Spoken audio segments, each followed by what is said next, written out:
এই পর্যায়ে আমি বলে যাচ্ছি কলোনাইজেশন, ডিকলোনাইজেশন। এই প্রশ্নে খুব সাদামাটা কথা,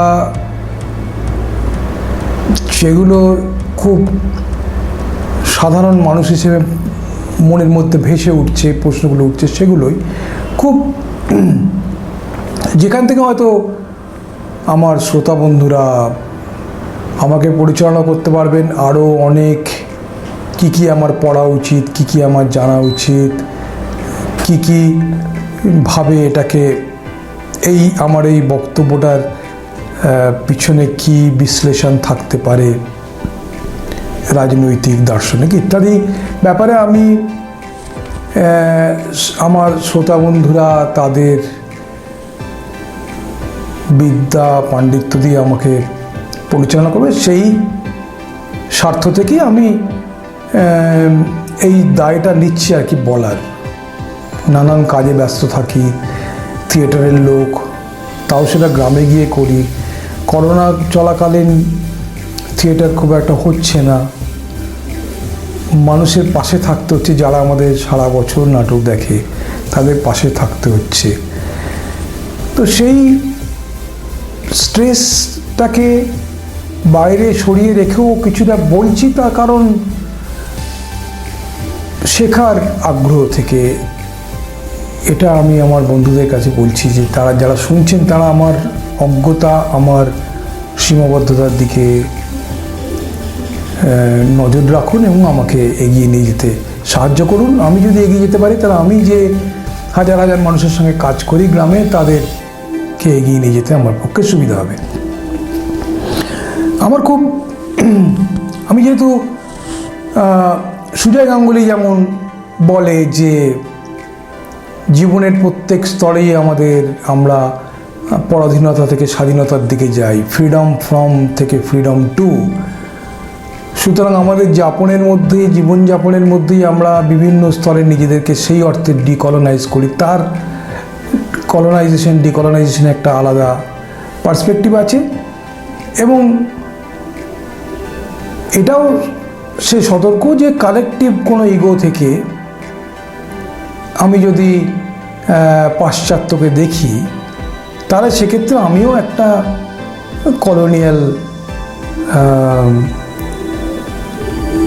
কলোনিয়াল ধারাতেই আমি নিজেকে বসিয়ে ফেলছি। আমি সেইভাবেই অ্যাক্ট করছি একটা কলোনিয়াল ফোর্সের মতন। তো আমি সেই জন্য খুব সতর্ক থাকছি। আমি ওই এতটা গভীরে এই মুহূর্তে যাচ্ছি না, কিন্তু এইটুকু আমি শুধু বলার চেষ্টা করছি যে কিছু জিনিস কেন আমাদের দৃষ্টির বাইরে রয়ে গেল, কেন এর আগের এই পর্যায়ে যা বলছি, এর আগের পর্যায়ে এই কলোনাইজেশন নিয়ে যে কথাগুলো বলছি, সেখানে বারবার আমি সেই রেফারেন্সগুলো নিয়ে আসছি যেগুলো সম্পর্কে কিন্তু সাধারণভাবে আমরা কম জানি, এবং ব্যক্তিগতভাবে বলছি আমি একটা সময় সেভাবে জানতামও না, সেইভাবে ভাবতামও না। যেমন আজকে আমার ভালো লাগছে যে অমর্ত্য সেনও তো বলছেন, যেহেতু তিনি একই সঙ্গে এমন একটা অ্যাটমসফিয়ারে ক্ষিতিমোহন সেনের নাতি, রবীন্দ্রনাথের শান্তিনিকেতনে সেই সময়কার শান্তিনিকেতন, অমর্ত্য সেন সময়কার শান্তিনিকেতন, সেখান থেকে বড় হচ্ছেন। দাদামশাই রবীন্দ্রনাথের এত ঘনিষ্ঠ ছিলেন, এবং ফলে তিনি ভারতীয় দর্শনকেও ছোটোবেলা থেকে যেভাবে দেখার সুযোগ পেয়েছেন সেইভাবে পাশ্চাত্যকেও পেয়েছেন। ফলে অমর্ত্য সেন আমার কাছে একজন বড় দার্শনিক, কারণ আমি অর্থনীতিটা বুঝি না বলে অর্থনীতির বিচারে আমি অমর্ত্য সেনকে খুব একটা ধরতে পারবো না, কারণ ওইভাবে বিষয়টা আমি বুঝি না। কিন্তু দার্শনিক অমর্ত্য সেন আমার কাছে একটা খুব অত্যন্ত বড় দান বলতে পারি, একটা বড় গিফট বলতে পারি যে অমর্ত্য সেন অ্যাজ ফিলসফার। উনি এখানে বলছেন যে আমাদের দেশে সব কিছুই মনুবাদের মধ্যে আছে, এটা মনে করলে আমরা যুদ্ধটা লড়াইয়ের আগেই হেরে যাব। সেই যুদ্ধটা আমাদের হারার সত্যিই কিন্তু কোনো কারণ নেই। এবং ঠিক একটু দূরে পরে গিয়ে তিনি বলছেন, দেখুন, ১৫০০ বছর আগে প্রণীত ঋগ্বেদে ঈশ্বর বর্জিত শ্লোক আছে। এত প্রাচীনকালে এ ধরনের কথা খুব বেশি লেখা হয়নি। যাকে হিন্দু দর্শন বলা হয় তার মধ্যেও অনেকে নিরীশ্বরবাদী ছিলেন। চতুর্দশ শতাব্দীর অসামান্য দার্শনিক মাধবাচার্য হিন্দু ধর্মের সমস্ত ধারার চিন্তার সারাংশ নিয়ে তাঁর প্রসিদ্ধ সর্বদর্শন সংগ্রহ সংকলন করেছিলেন। সেই সংকলনের প্রথম অধ্যায়ের বিষয় হল নিরীশ্বরবাদ। সেখানে নিরীশ্বরবাদ এবং বস্তুবাদের সপক্ষে জোরদার যুক্তি পেশ করা হয়েছে। দ্য আর্গুমেন্টেটিভ ইন্ডিয়ান গ্রন্থে আমি দেখাতে চেয়েছি যে ভারতে দার্শনিক যুক্তিতর্কের একটা দীর্ঘ ঐতিহ্য আছে। লোকে প্রশ্ন করে কোনটা আসল ভারতীয় সংস্কৃতি, এইটা না ওইটা। আসলে কিন্তু ভারতীয় সংস্কৃতিকে কোনো একটি চিন্তা বা দর্শনের ছকে বেঁধে ফেলা ঠিক নয়। বিভিন্ন চিন্তা ও মতের তর্কগুলি ভারতীয় সংস্কৃতির প্রধান অভিজ্ঞান। তর্কে কোন মতটা জিতল সেটা বড় কথা নয়। এইটা সাবস্টান্সিয়েট করার মতো যথেষ্ট দার্শনিক প্রমাণ আমাদের আছে। ইন্ডিয়ান ফিলসফির বিভিন্ন স্কুলগুলোতে একটু একটু করে স্পর্শ করে গেলে এটা বুঝতে পারা যায়। কিন্তু এই যে একটা আর্গুমেন্টেটিভ প্রোগ্রেস অফ ফিলসফি, যেটা কিন্তু সাম্প্রতিক সাম্রাজ্যবাদের ইতিহাসের অনেক অনেক আগে। তো আমরা যদি ভারতীয় সমাজকে ব্যাখ্যা করি সাম্রাজ্যবাদের শুরুর ইতিহাস থেকে, 1757 থেকেই যদি আমরা ব্যাখ্যা করি, তাহলে কিন্তু আমরা ভারতীয় ইতিহাসের অনেকটা কিন্তু দেখতে পাচ্ছি না। এই না দেখাটা, সেটা ভুল কি ঠিক সেটা বিচার্য, এবং না দেখতে দেওয়ার পেছনে কিন্তু একটা সামগ্রিক পরিকল্পনা ছিল, এ বিষয়ে কোনো সন্দেহ নেই। এখানে আজকে আমরা দেখতে পাচ্ছি যে একজন মুসলমানকে ধমকানোর চেষ্টা হচ্ছে গরুর মাংস খাওয়ার জন্য, অথচ আপনি যদি প্রাচীন সংস্কৃত গ্রন্থগুলো দেখেন, আমি অমর্ত্য সেন থেকে আবার কোট করছি, যেমন বেদ, সেখানে কিন্তু গরুর মাংস খাওয়ার কোনো নিষেধ ছিল না। সুতরাং স্বাধীনতা উত্তর ভারতে কেবল গণতন্ত্র ও ধর্মনিরপেক্ষতার অবক্ষয়ই ঘটেনি, হিন্দু ভারতের ইতিহাস ঐতিহ্যবোধেরও ক্ষুণ্ণ হয়েছে। হিন্দু ভারতের ইতিহাস ঐতিহ্যবোধেরও ক্ষুণ্ণ হয়েছে। কথাটা কিন্তু অত্যন্ত গুরুত্ব দিয়ে বোঝার মতো। পরে উনি একটু এগিয়ে গিয়ে বলছেন, আমরা ভুলে যাচ্ছি প্রাচ্য দুনিয়ায় ভারতের একটা গুরুত্ব ছিল এবং বৌদ্ধবাদী ভাবধারার প্রভাবে খ্রিস্টীয় প্রথম সহস্রাব্দে যোগাযোগের গুরুত্বপূর্ণ ভাষা ছিল সংস্কৃত। ভারত প্রায় 1000 বছর ধরে ছিল একটি বৌদ্ধ দেশ। এটিও তো আমাদের ঐতিহ্যের অংশ। পৃথিবীর প্রাচীনতম বিশ্ববিদ্যালয় নালন্দা প্রতিষ্ঠিত হয়েছিল পঞ্চম শতাব্দীতে এবং ইউরোপে বোলোনিয়া, পাদোভা ইউনিভার্সিটি দুটো সবচেয়ে পুরনো ইউনিভার্সিটি বলা হয়, যেখানে গ্যালিলিও কোপার্নিকাসরা গবেষণা করেছেন। তারও আগে কিন্তু আমাদের নালন্দা। তো এটাও তো আমাদের একটা ঐতিহ্য। কিন্তু ফলে আমাদের কি তেমন কোনো কারণ ছিল যে একটা ভাবধারা, সেই ভাবধারাটাকে কোয়েশ্চেন করা, তাকে ইন্টারোগেট করা, তার সঙ্গে নেগোশিয়েট করা? বিবেকানন্দ, রবীন্দ্রনাথ যেভাবে প্রাচ্য পাশ্চাত্যকে দুদিকে রেখে এগিয়ে যাওয়ার চেষ্টা করেছেন, মেলানোর চেষ্টা করেছেন, সেটা কি করা? এইখানে বিবেকানন্দ এবং রবীন্দ্রনাথ হচ্ছেন কলোনাইজেশনের এগেনস্টে সবচেয়ে গুরুত্বপূর্ণ ফাইটার। কারণ সেই সময় দাঁড়িয়ে তারা দুজন অত্যন্ত পরিশীলিতভাবে, পরিকল্পিতভাবে এবং অত্যন্ত দার্শনিকভাবে তাদের সমাজ চিন্তায় সবসময় প্রাচ্য পাশ্চাত্য কিন্তু কে তারা মেলানোর চেষ্টা করেছেন। কখনোই পাশ্চাত্য তার একমাত্র অস্ত্র, পাশ্চাত্য প্রাচ্যকে ছোট করে তার মতটা চাপিয়ে দেবে এবং সেটাই ঠিক, তার বাইরে আর কিছু থাকতে পারে না, একটা ফ্রেমের মধ্যে কিন্তু জাতিকে বাঁধার এই যে পরিকল্পনা ইংরেজরা গ্রহণ করেছিলেন সেটার কিন্তু বিরোধিতা করেছিলেন এরা। ওটাকেই অ্যান্টাগনাইজ করে না, দুটোকে মিলিয়ে দর্শন, সমাজচিন্তা, রাজনীতি বিজ্ঞান এগুলো পরস্পরের মধ্যে নেগোশিয়েট করবে, ইন্টারোগেট করবে পরস্পরকে, এবং তার মধ্যে দিয়েই সভ্যতার অগ্রগতি হবে। এটাই বিজ্ঞান এবং এটাই তাঁরা চেয়েছিলেন। আমাদেরকে নিশ্চয়ই ভাবতে হবে যে আমাদের দেশেও আমরা দেখি যে যা কিছু প্রগতিশীল ঘটে, সেটা রাজনীতির ক্ষেত্রে হোক, সেটা বিশেষ কোনো রাজনীতিক বা সমাজের কোনো বিশেষ কোনো দিকে হোক, সেটা ফেমিনিজম হতে পারে, সেটা অন্য কিছু হতে পারে,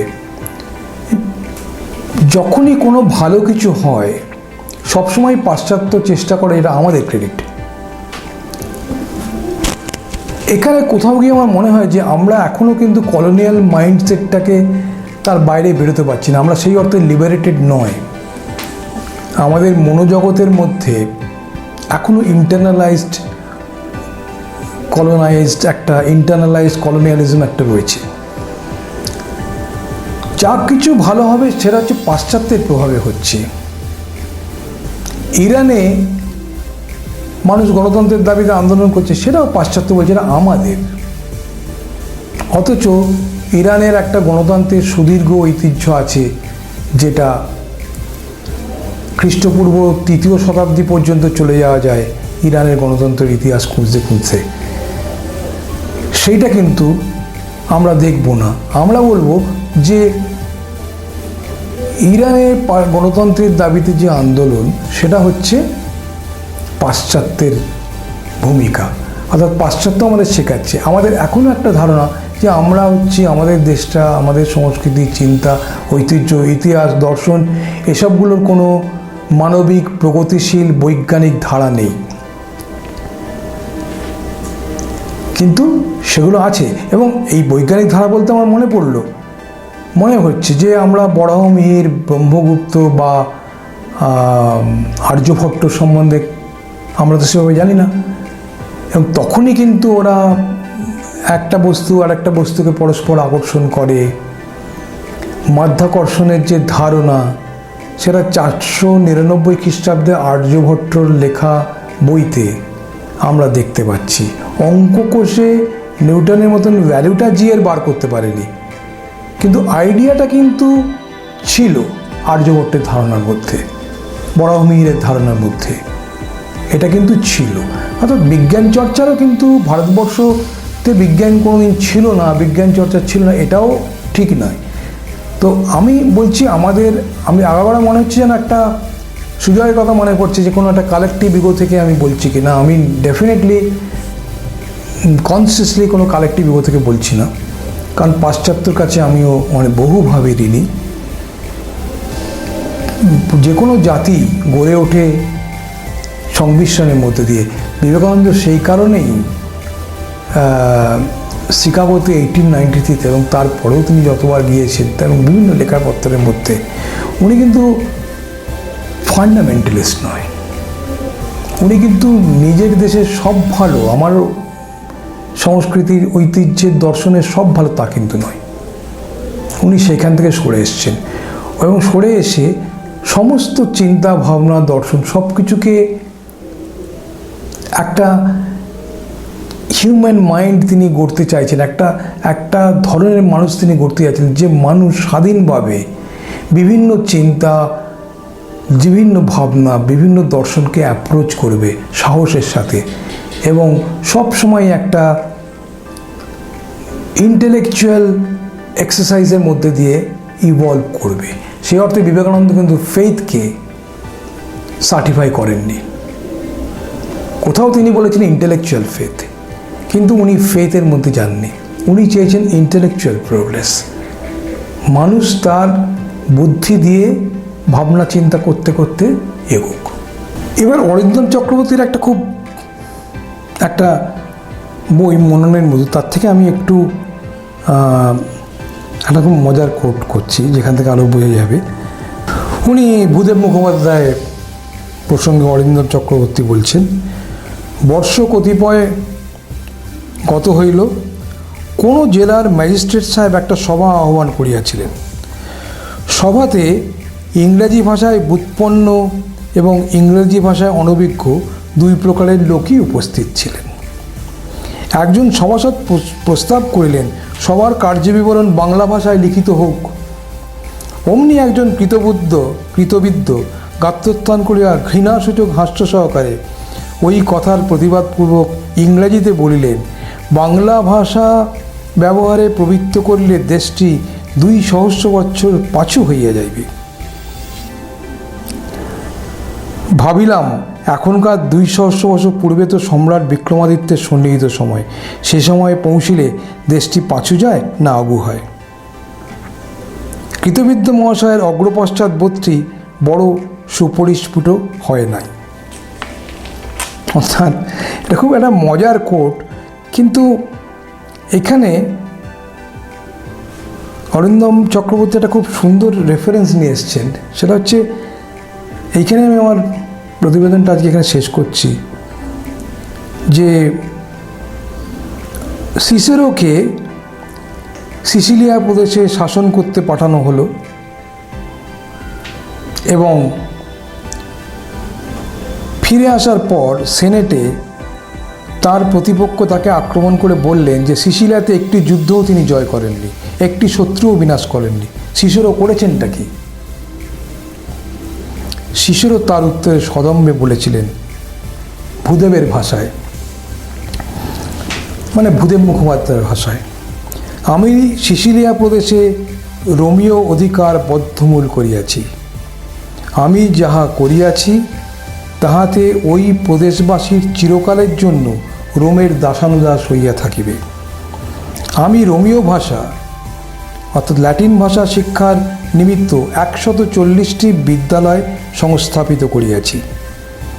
ওই সকল বিদ্যালয়ের ছাত্রেরা একেবারে রোমীয় মন্ত্রে দীক্ষিতের ন্যায় হইবে, কখনো রোমীয় ভিন্ন অন্য অপর কাহাকেও আপনাদের আদর্শ স্থানীয় মনে করিতে পারিবে না।